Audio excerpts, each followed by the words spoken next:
ఈ రాష్ట్ర ప్రజలకి జగన్మోహన్ రెడ్డి గారి విలువ నేనైతే తెలిసింది అనుకుంటున్నాను.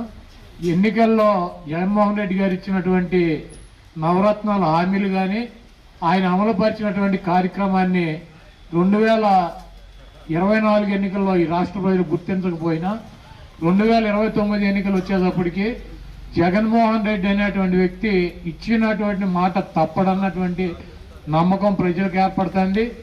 అదేవిధంగా జగన్మోహన్ రెడ్డి గారు కనుక ప్రభుత్వం ఉంటే పేద ప్రజలకి పేద పిల్లలకి న్యాయం చేకూరుతుందని చెప్పి ఈ రాష్ట్రంలో ఉన్నటువంటి ప్రతి నిరుపేద ప్రతి పేద వర్గాలు కూడా జగన్మోహన్ రెడ్డి గారిని మిస్ అయ్యామని చెప్పి జగన్మోహన్ రెడ్డి గారిని వదులుకున్నామని చెప్పి బాధపడేటువంటి పరిస్థితి ఉంది. తప్పకుండా జగన్మోహన్ రెడ్డి గారు 2029లో ఈ పక్కన ఉదయించాల్సినటువంటి తూర్పున ఉదయించాల్సిన సూర్యుడు పడమర ఉదయిస్తాడేమో కానీ జగన్మోహన్ రెడ్డి గారిని ముఖ్యమంత్రిగా ఆపగలిగినటువంటి శక్తి సామర్థ్యాలు ఈ కూటమి ప్రభుత్వానికి లేవని చెప్పి తెలియజేస్తూ సూపర్ 6 అని పెట్టాడు. 45 సంవత్సరాలు దాటినటువంటి ప్రతి మహిళకి పెన్షన్ ఇచ్చేస్తా, ఎస్సీ ఎస్టీ బీసీ మైనార్టీలకి. అసలు 18 సంవత్సరాలు దాటినటువంటి ప్రతి మహిళకి నెలకు 1500 రూపాయలు ఇచ్చేస్తా, నిరుద్యోగ వృత్తి ఇచ్చేస్తా, డ్వాక్రా మహిళలకు రుణాలు రద్దు చేసేస్తా. అదేవిధంగా వాలంటీర్లకి 5000 ఇస్తున్నారు జగన్మోహన్ రెడ్డి, మేము 10,000 ఇచ్చేస్తాం. అంగన్వాడీ ఆయాలకి టీచర్లకి జగన్మోహన్ రెడ్డి గారు ఇచ్చే జీతాల కన్నా డబుల్ ట్రిపుల్ ఇచ్చేస్తాం. ఉద్యోగస్తులకి మీరు ఉద్యోగాలు చేయకపోయినా కూడా మీకు జీతాలు 1వ తారీఖు ఇచ్చేస్తాను, ప్రతి నెల పెంచుకుంటూ వెళ్ళిపోతా 33% అనే ఇటువంటి హామీలు చేయగలిగి చేయలేని మొత్తం చెప్పాడు. మళ్ళీ అధికారంలోకి వచ్చాడు. ఇప్పుడు ఏమంటారు, జగన్మోహన్ రెడ్డి గారు చేసినటువంటి కార్యక్రమాల వలన జగన్మోహన్ రెడ్డి గారిని ఓడించారని చెబుతున్నారు.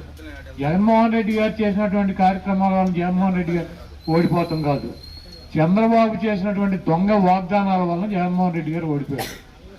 ఈరోజు ఈ రాష్ట్రంలో వైఎస్ఆర్ కాంగ్రెస్ పార్టీలో ఉన్నటువంటి ప్రతి వ్యక్తి ఓడిపోయినా గెలిచినా ఎవడైనా సరే మా నాయకుడు ఈ కార్యక్రమాలు చేస్తానని చెప్పి అధికారంలోకి వచ్చాము, మేము రాజశేఖర రెడ్డి గారు కానీ జగన్మోహన్ రెడ్డి గారు గారిని చెప్పినటువంటి కార్యక్రమాలే కాదు చెప్పనటువంటి కార్యక్రమాలు కూడా మేము చేశామని చెప్పి కాళ్ళు ఎత్తుకుని చెప్పేటువంటి పరిస్థితిలో వైఎస్ఆర్ కాంగ్రెస్ పార్టీ కేడర్ ఉంది.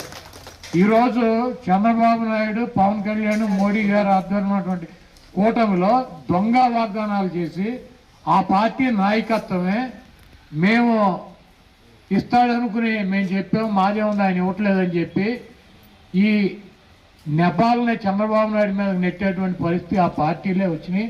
జగన్మోహన్ రెడ్డి గారిని తట్టుకోవాలంటే జగన్మోహన్ రెడ్డి గారి ఇంట్లో ఉన్నటువంటి చెల్లెళ్ళనే తీసుకొచ్చి రోడ్డు ఎక్కించి జగన్మోహన్ రెడ్డి గారి మీద నిందలు మోపేటువంటి కార్యక్రమం ఈ రాష్ట్రంలో ఉన్నటువంటి ప్రజలందరూ కూడా ఆలోచించాల్సినటువంటి అవసరం ఉంది. తండ్రి చనిపోయినాక తండ్రి ఆస్తిలో వాటా ఇచ్చేటువంటి అన్నదమ్ములు ఉంటారు, తన సొంత ఆస్తిలో కూడా వాటా ఇచ్చి ఈరోజు జగన్మోహన్ రెడ్డి గారి మీద ఇంత దారుణంగా ఆడపిల్లలు మాట్లాడుతున్నా కూడా సంస్కారంతో ఒక మాట కూడా చెల్లెళ్ళ గురించి తప్పుగా మాట్లాడినటువంటి మానవత్వం ఉన్నటువంటి వ్యక్తి జగన్మోహన్ రెడ్డి గారు. ఆయన మనం చూసాము, ఎప్పుడు కూడా దేవుడు ఉన్నాడు ప్రజలు ఉన్నారని చెప్పి ఆయన చెప్తాడు. తిరుపతి లడ్డు విషయంలో దేవుడు కూటమి ప్రభుత్వానికి కానీ ఆ కూటమిలో ఉన్నటువంటి నాయకులకు కానీ ఎటువంటి ముట్టికాయలు వేసాడో ఏ రకంగా అబాసు పాలయ్యారో మనం చూసాము. తప్పకుండా ఆ దేవుడి దయతో ప్రజల దయతో జగన్మోహన్ రెడ్డి గారు ముఖ్యమంత్రి అవటం తథ్యం.